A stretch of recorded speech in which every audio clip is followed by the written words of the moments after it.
Mr. Dursley might have been drifting into an uneasy sleep, but the cat on the wall outside was showing no signs of sleepiness. It was sitting as still as a statue, its eyes fixed unblinkingly on the far corner of Privet Drive. It didn't so much as quiver when a car door slammed in the next street, nor when two owls swooped overhead. In fact, it was nearly midnight before the cat moved at all. A man appeared on the corner the cat had been watching, appeared so suddenly and silently you'd have thought he had just popped out of the ground. The cat's tail twitched and its eyes narrowed. Nothing like this man had ever been seen in Privet Drive. He was tall, thin and very old, judging by the silver of his hair and beard, which were both long enough to tuck into his belt. He was wearing long robes, a purple cloak which swept the ground, and high-heeled buckled boots. His blue eyes were light, bright and sparkling behind half-moon spectacles, and his nose was very long and crooked, as though it had been broken at least twice. This man's name was Albus Dumbledore.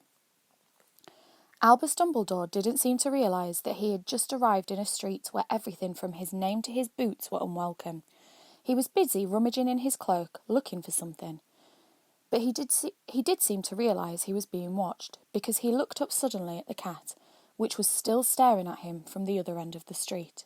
For some reason, the sight of the cat seemed to amuse him. He chuckled and muttered, "I should have known."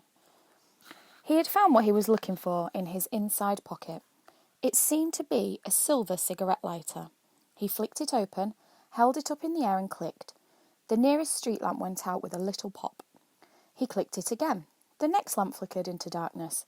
12 times he clicked the put-outer, until the only lights left in the whole street were the two tiny pinpricks in the distance, which were the eyes of the cat watching him.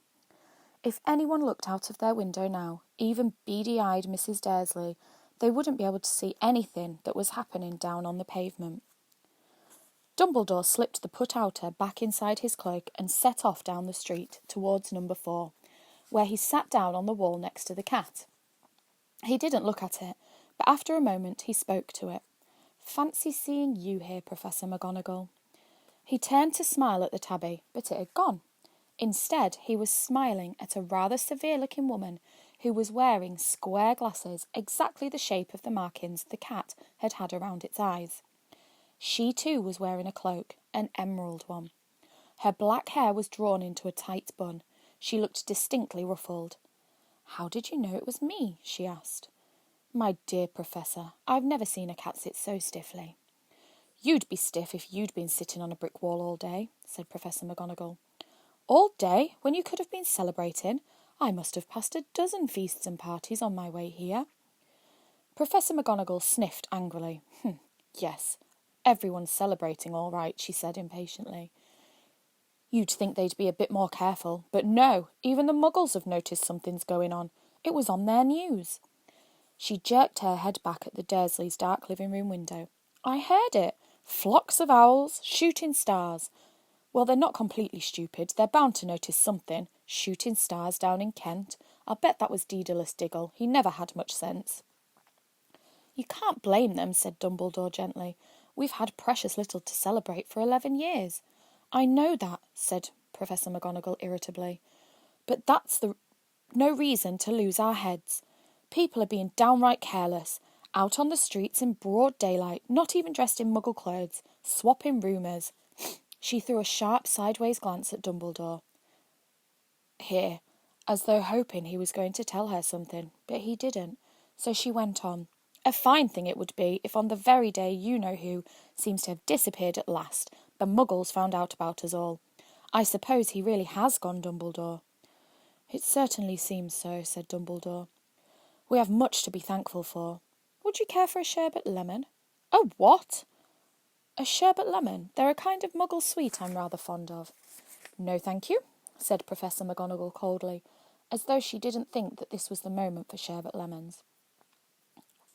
"As I say, even if you-know-who has gone—" "My dear Professor, surely a sensible person like yourself can call him by his name. All this you-know-what nonsense. For 11 years I've been trying to persuade people to call him by his proper name, Voldemort." Professor McGonagall flinched, but Dumbledore, who was unsticking 2 sherbet lemons, seemed not to notice. "It all gets so confusing. if we keep saying you know who. I've never seen any reason to be frightened of saying Voldemort's name." "I know you haven't," said Professor McGonagall, sounding half exasperated, half admiring. "But you're different. Everyone knows you're the only one you know—" "Oh, all right, Voldemort was frightened of." "You flatter me," said Dumbledore calmly. "Voldemort had powers I will never have." "Only because you're too, well, noble to use them. It's lucky it's dark. I haven't blushed so much since Madame Pomfrey told me she liked my new earmuffs." Professor McGonagall shot a sharp look at Dumbledore and said, "The owls are nothing to the rumours that are flying around. You know what everyone's saying? About why he disappeared? About what finally stopped him?" It seemed that Professor McGonagall had reached the point she was most anxious to discuss, the real reason she had been waiting on a cold, hard wall all day, for neither as a cat nor a woman had she fixed Dumbledore with such a piercing stare as she did now. It was plain that whatever everyone was saying, she was not going to believe it until Dumbledore told her it was true. Dumbledore, however, was choosing another sherbet lemon and did not answer. "What they're saying," she pressed on, "is that last night Voldemort turned up in Godric's Hollow. He went to find the Potters. The rumour is that Lily and James Potter that they're dead." Dumbledore bowed his head. Professor McGonagall gasped. "Lily and James! I can't believe it. I don't want to believe it. Oh, Albus!" Dumbledore reached out and patted her on the shoulder. I know, he said heavily. Professor McGonagall's voice trembled as she went on. "That's not all. They're saying he tried to kill the Potter's son, Harry, but he couldn't. He couldn't kill that little boy. No one knows why or how, but they're saying that when he couldn't kill Harry Potter, Voldemort's powers somehow broke, and that's why he's gone." Dumbledore nodded glumly. It's true?" faltered Professor McGonagall. "After all he's done, all the people he's killed, he couldn't kill that little boy. It's just astounding, of all the things to stop him. But how in heaven's name did Harry survive?" "We can only guess," said Dumbledore. "We may never know." Professor McGonagall pulled out a lace handkerchief and dabbed at her eyes beneath her spectacles. Dumbledore gave a great sniff as he took a golden watch from his pocket and examined it. It was a very odd watch. It had 12 hands, but no numbers. Instead, little planets were moving around the edge. It must have made sense to Dumbledore, though, because he put it back in his pocket and said, "Hagrid's late. I suppose it was he who told you I'd be here, by the way." "Yes," said Professor McGonagall. "And I don't suppose you're going to tell me why you're here, of all places." "I've come to bring Harry to his aunt and uncle. They're the only family he has left now." You can't mean the people who live here," cried Professor McGonagall, jumping to her feet and pointing at number 4. "Dumbledore, you can't. I've been watching them all day. You couldn't find 2 people who are less like us. And they've got this son. I saw him kicking his mother all the way up the street, screaming for sweets. Harry Potter, come and live here?" "It's the best place for him," said Dumbledore firmly. "His aunt and uncle will be able to explain everything to him when he's older. I've written them a letter." "A letter?" repeated Professor McGonagall faintly, sitting back down on the wall. "Really, Dumbledore, you think you can explain all this in a letter?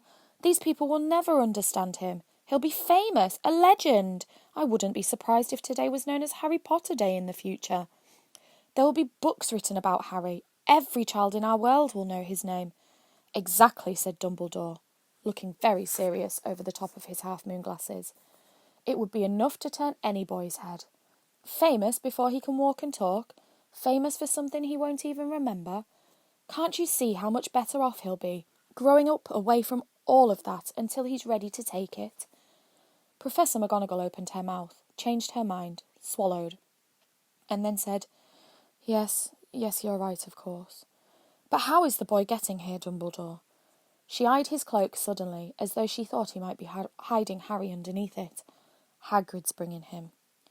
"You think it wise to trust Hagrid with something as important as this?" "I would trust Hagrid with my life," said Dumbledore. "I'm not saying his heart isn't in the right place," said Professor McGonagall grudgingly. "But you can't pretend he's not careless. He does tend to—" What was that? A low rumbling sound had broken the silence around them. It grew steadily louder as they looked up and down the street for some sign of a headlight. It swelled to a roar as they both looked up at the sky, and a huge motorbike fell out of the air and landed on the road in front of them. If the motorbike was huge, it was nothing to the man sitting astride it. He was almost twice as tall as a normal man, and at least 5 times as wide. He looked simply too big to be allowed, and so wild. Long tangles of bushy black hair and beard hid most of his face. He had hands the size of dustbin lids, and his feet in their leather boots were like baby dolphins. In his vast muscular arms he was holding a bundle of blankets. "Hagrid," said Dumbledore, sounding relieved. "At last. And where did you get that motorbike?" "Borrowed it, Professor Dumbledore, sir," said the giant, climbing carefully off the motorbike as he spoke. "Young Sirius Black lent it to me. I've got him, sir." "No problems, were there?" "No, sir. The house was almost destroyed, but I got him out all right before the Muggles started swarming round. He fell asleep as we were flying over Bristol." Dumbledore and Professor McGonagall bent forwards over the bundle of blankets. Inside, just visible, was a baby boy fast asleep. Under a tuft of jet-black hair, over his forehead, they could see a curiously shaped cut like a bolt of lightning. Is that where?" whispered Professor McGonagall. "Yes," said Dumbledore. "He'll have that scar forever." "Couldn't you do something about it, Dumbledore?" "Even if I could, I wouldn't. Scars can come in useful. I have one myself above my left knee, which is a perfect map of the London Underground. Well, give him here, Hagrid. We'll better get this over with." Dumbledore took Harry in his arms and turned towards the Dursleys' house. Could I say goodbye to him, sir?" asked Hagrid. He bent his great shaggy beard over Harry and gave him what must have been a very scratchy, whiskery kiss. Then, suddenly, Hagrid let out a howl like a wounded dog. "Shh!" hissed Professor McGonagall. "You'll wake the Muggles." Sorry," sobbed Hagrid, taking out a large spotted handkerchief and burying his face in it. But I can't stand it. Lily and James dead, and poor little Harry off to live with Muggles." Yes, it's all very sad, but get a grip on yourself, Hagrid, or we'll be found," Professor McGonagall whispered, patting Hagrid gingerly on the arm as Dumbledore stepped over the low garden wall and walked to the front door. He laid Harry gently on the doorstep, took a letter out of his cloak, tucked it inside Harry's blankets, and then came back to the other two. For a full minute the 3 of them stood and looked at the little bundle. Hagrid's shoulders shook. Professor McGonagall blinked furiously, and the twinkling light that usually shone from Dumbledore's eyes seemed to have gone out. "Well," said Dumbledore finally, "that's that. We've no business staying here. We may as well go and join the celebrations." "Yeah," said Hagrid, in a very muffled voice. "I'd best get this bike back anyway. Good night, Professor McGonagall. Professor Dumbledore, sir." Wiping his streaming eyes on his jacket sleeve, Hagrid swung himself onto the motorbike, kicked the engine into life. With a roar it rose into the air and off into the night. "I shall see you soon, I expect, Professor McGonagall," said Dumbledore, nodding to her. Professor McGonagall blew her nose in reply. Dumbledore turned and walked back down the street.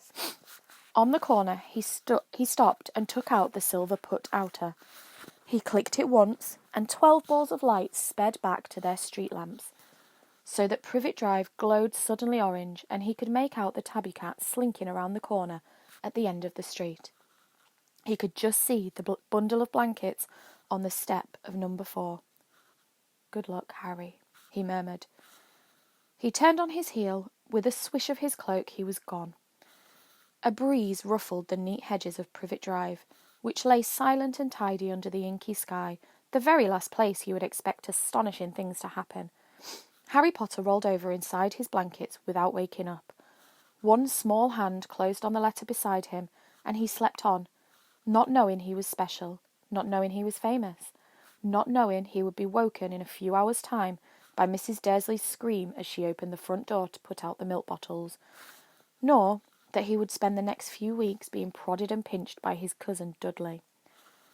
He couldn't know that at this very moment people meeting in secret all over the country were holding up their glasses and saying in hushed voices, "To Harry Potter, the boy who lived."